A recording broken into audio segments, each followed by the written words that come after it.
सबसे बड़ा युद्ध अपने ही मन के अंदर होता है।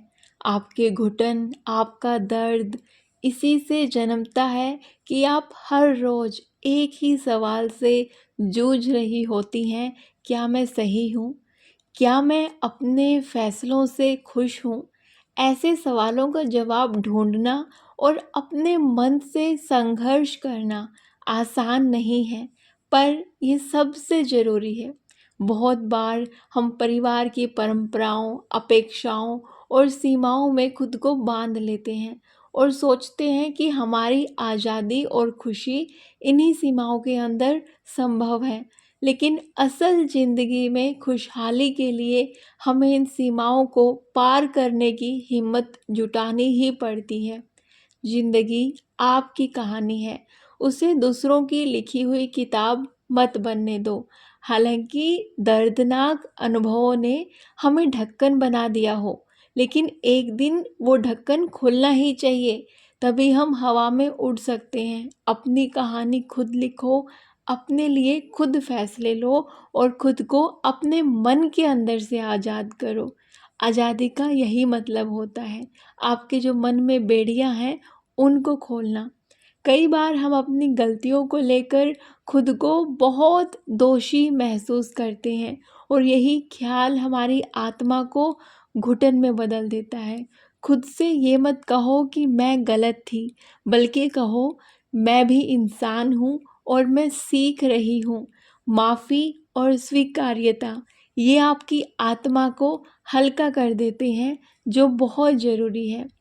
कभी कभी हम बड़े बदलाव की सोचकर खुद को निराश कर लेते हैं। याद रखें, छोटी छोटी जीतें ही बड़े लक्ष्य की ओर ले जाती हैं। सुबह उठकर एक नई आदत अपनाएं, एक पुरानी नकारात्मकता को छोड़ दें। जीवन की सच्ची ताकत दर्द में नहीं, बल्कि उसे सहने और फिर से खड़े होने में है। हर महिला के अंदर वो ताकत है जो उसे असंभव को भी संभव बना सकती है। क्या आपने कभी खुद से पूछा है कि आपके अंदर की जो आवाज़ चुप चुप सी रहती है, वो अंदर ही अंदर क्यों चिल्लाती रहती है? क्या वो आज़ाद होना चाहती है या फिर बस खुद को समझने की तलाश में है? ये आवाज़ जो हमारे मन की आवाज़ है, ये अक्सर दब जाती है। हम उसकी सुनवाई ही नहीं करते, हमारे पास वक्त ही नहीं है अपने मन की आवाज़ सुनने का।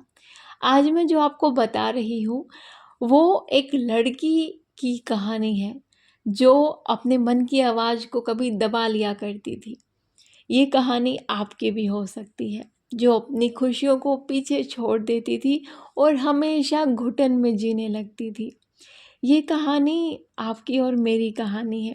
हर दिन वो लड़की उठती, मेहनत करती, लेकिन अंदर कहीं न कहीं उसे एहसास था कि बचपन से वो जो चहकने वाली लड़की थी ना, वो तो दूर ही होती जा रही है, जो अपना सपना देखने में विश्वास रखती थी। फिर उसने खुद से वादा किया कि वो सब कुछ अब सही करेगी अपनी लाइफ में, लेकिन न जाने वो खुद को फिर से खोया हुआ महसूस करती थी। वो सोचती थी शायद यही मेरी तकदीर है, यही मेरा मुकद्दर है। लेकिन फिर उसने सोचा एक दिन, क्या मुकद्दर सचमुच नियति तय करती है या फिर हम खुद इसकी रचना करते हैं? बात बहुत गहरी है और जिस दिन आपको ये समझ में आ जाएगी, उस दिन आप अपनी किस्मत बदल सकते हैं। हम अक्सर अपनी कमजोरी को अपने हिस्से की तकदीर मान लेते हैं, लेकिन असल में हमें अपनी आत्मा की आवाज़ सुननी चाहिए।